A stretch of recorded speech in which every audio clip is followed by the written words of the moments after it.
Vamos a darle la bienvenida a Raúl Paulazo, quien es el presidente justamente de la entidad del centro del país de este Banco de Córdoba, en esta mesa de experiencias de este foro nacional.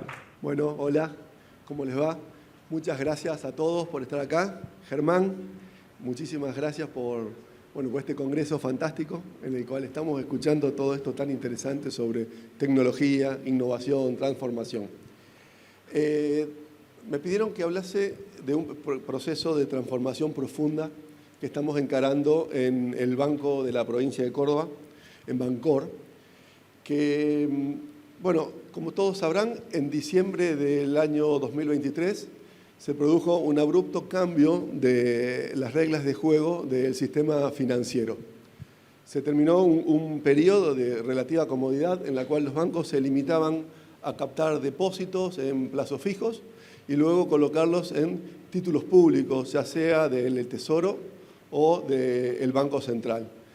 Esa situación de relativa comodidad se terminó de un momento para otro, empezó en diciembre de 2023 y en marzo ya directamente no existía.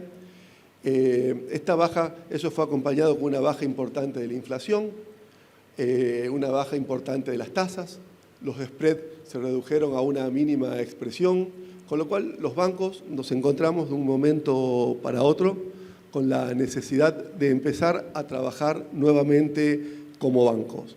¿Qué significa eso? Significa asumir riesgos de una manera responsable, evaluar proyectos de inversión con seriedad, estar cerca del cliente, enfocarse en el cliente y poner los ahorros al servicio de la inversión, de la producción y del empleo.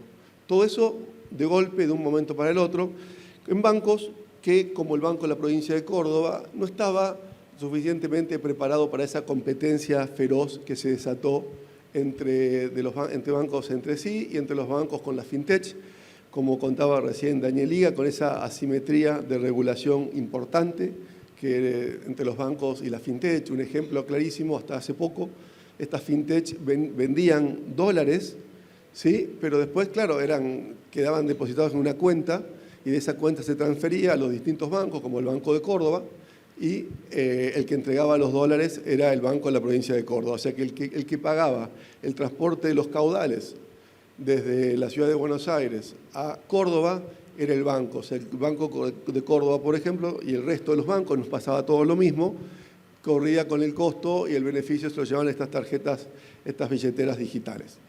Bien, todo esto hubo que tomar medidas, realmente fueron radicales y de golpe. Ustedes piensen que el Banco de Córdoba tiene 150 sucursales y 50 centros de atención. Tiene prácticamente 200, podríamos llamar que son 200 sucursales en la provincia de Córdoba. Eso es el 80%, es el 50% de todas las sucursales del sistema financiero en la provincia de Córdoba. Tiene 880 cajeros automáticos, es también el 50% de todos los cajeros automáticos de todo el sistema financiero en Córdoba. Si ustedes tienen en cuenta que el share del Banco de Córdoba en Córdoba es del 25% del total, o el 30%, el 31% si incorporamos al sector público, se dan cuenta que es una desproporción de costos y de estructura. Bien, entonces lo primero que hicimos es encarar esta importante transformación organizacional y tecnológica, que yo normalmente hablo de 3 pilares fundamentales en los cuales se basó esta transformación. Primer pilar, yo me refiero a un shock de austeridad brutal desde el mismo diciembre de 2023, con el cual nos sentamos y empezamos a renegociar contratos y los contratos más importantes del banco, a mejorar las condiciones y bajar precios. De esta forma, trabajamos sobre contratos, como decía recién, transporte de caudales, que es uno de los contratos y uno de los costos más significativos que tienen todas las instituciones bancarias. Trabajamos también sobre contratos de seguro saldo deudor, seguro integral bancario, transportes de encomiendas, distribución de tarjeta de crédito, distribución de tarjeta de débito, La verdad que de esa forma, solamente entre diciembre del 2023 y todo el año 2024, que empezamos con esta renegociación de contratos, generamos ahorros de más de 120.000 millones de pesos. Para que ustedes puedan dimensionar lo que eso significa para el Banco de Córdoba, 120.000 millones de pesos en un año, es prácticamente el 28% de los costos operativos del banco.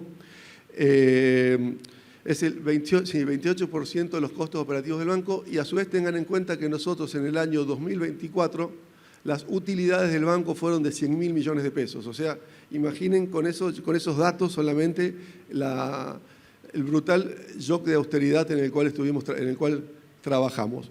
Lo más sorprendente en esto es que no somos un banco privado, sino que es un banco público, y generar una transformación de esta índole requiere un gran apoyo político y realmente una gran decisión, porque se imaginarán que los proveedores muy contentos no estaban, ¿no es cierto? El segundo punto trascendente que yo le llamo un pilar como es la reestructuración organizacional. ¿Qué implica esta reestructuración organizacional? Lo más importante, yo le llamo a esto que hicimos un organigrama base cero, ¿no? Nos olvidamos del organigrama tal cual venía, que se imaginan que en todos estos bancos, fundamentalmente bancos públicos, hay muchas decisiones que cuestan realmente tomarlas. Uno se maneja con organigramas como vienen, sube una gerencia, baja una gerencia, cambia una dirección, pero dado a la competencia que estaba claro que se estaba viniendo en el mercado, la decisión que tomamos fue justamente eso, de un organigrama base cero para hacer cierto parangón con lo que es un presupuesto base cero.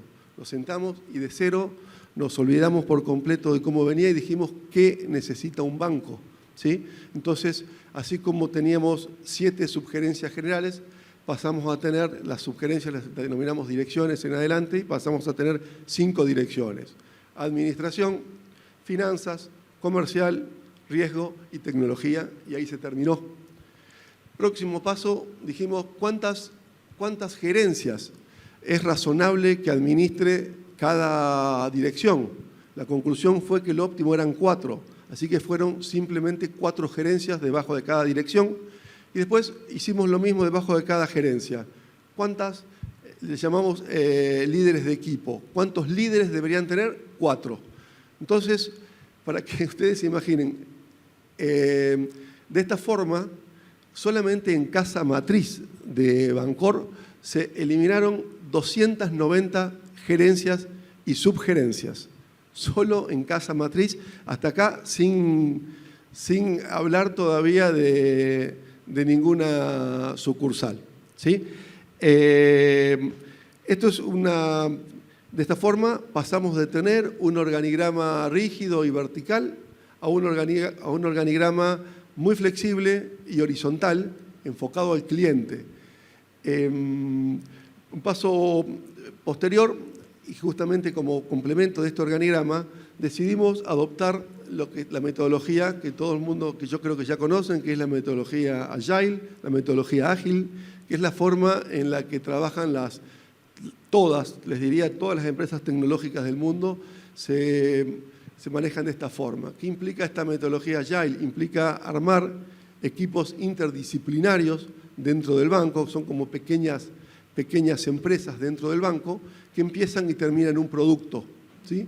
Tienen un business owner, que es el que se encarga, es el representante del negocio, es el que define cuáles son las prioridades, cuáles son las funcionalidades o modificaciones que hay que hacer en las distintas aplicaciones, y después tiene un solution manager, que es la pata técnica de este equipo, que es el que coordina las soluciones técnicas y trata de darle coherencia a las distintas funcionalidades.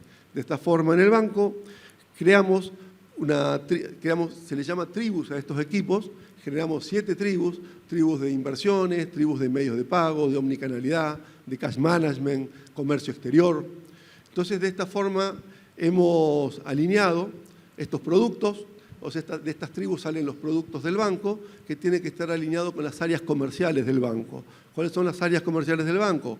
Fundamentalmente lo que tiene que ver con segmento y lo que tiene que ver con canal. De esa forma tenemos alineado producto, segmento y canal. ¿A qué nos referimos con segmento? Nos referimos a, tenemos por ejemplo en el banco, hemos generado distintos segmentos adicionales, como el segmento, bueno, hay unos que ya son tradicionales, como la banca individuos, banca empresas, pero a su vez nosotros dentro de banca individuos hemos segmentado y tenemos también un segmento de banca Premier, un segmento de banca de renta alta, todas cosas que el sistema privado ya las tiene, las instituciones privadas las tienen hace mucho tiempo y muchos bancos públicos también, pero en el Banco de Córdoba todavía no lo teníamos.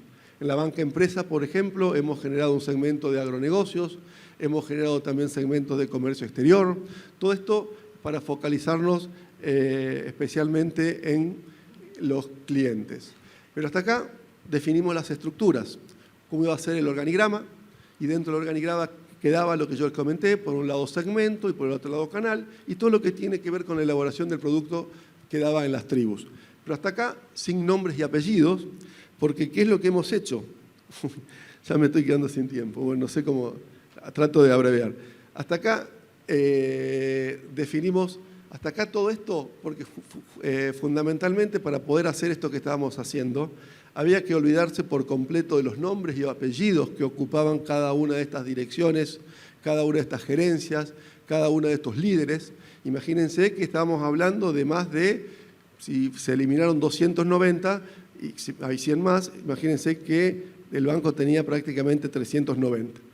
Se prescindió de todos esos nombres, se llevó al directorio el organigrama tal cual les comenté que se elaboró y se aprobó ese organigrama sin nombres y apellidos.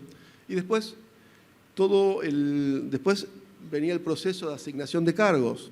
¿Cómo se hizo? Yo esto lo resalto mucho porque yo creo que es muy difícil generar este tipo de transformaciones y más en bancos públicos. Todo esto se hizo contratando consultoras, headhunters y permitiéndole a toda la gente del banco de distintas posiciones que se postularan a 3 cargos que les interesase. Aquellas mismas personas que eran subgerentes generales tenían que volver a postularse a su cargo porque era probable que no fuesen elegidos.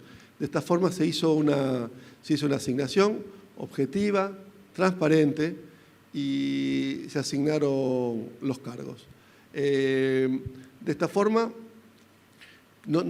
con esto no estamos buscando eficiencia, sino lo que estábamos buscando era ponernos a la altura para poder competir con lo que empecé la charla comentándoles, la competencia feroz que se viene, en que estamos en todos los bancos en este momento, tanto en lo que tiene que ver con la captación, como la captación de depósitos, como la colocación de préstamos.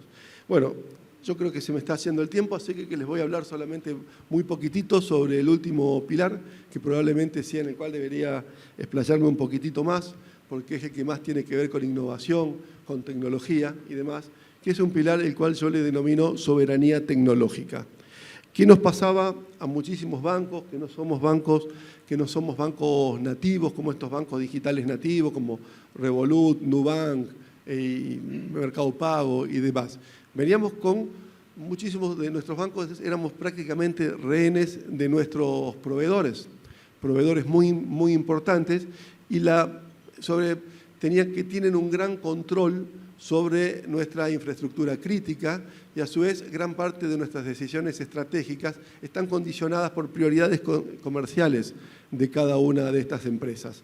Uno tiene claro cuáles son las funcionalidades que tiene que incorporar en su billetera, uno tiene claro cuáles son las modificaciones que tiene que hacer en el home banking, pero no tiene la independencia suficiente como para hacerlas uno mismo, tiene que contratarlo, entra en la cola de las prioridades de estas empresas y probablemente y con suerte dentro de 6 meses, 1 año, tenemos la funcionalidad que queríamos, con lo cual de esa forma se imaginarán que es muy difícil competir.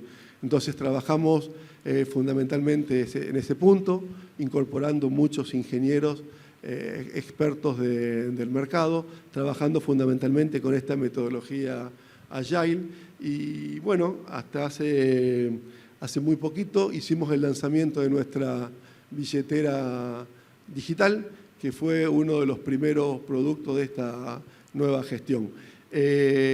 Para terminar, estos son los 3 pilares en los cuales se basa la estrategia del Banco de Córdoba y les voy a mencionar simplemente 3 verticales trascendentes en el cual enfoca esto que había que corregirlo sí o sí, era vital.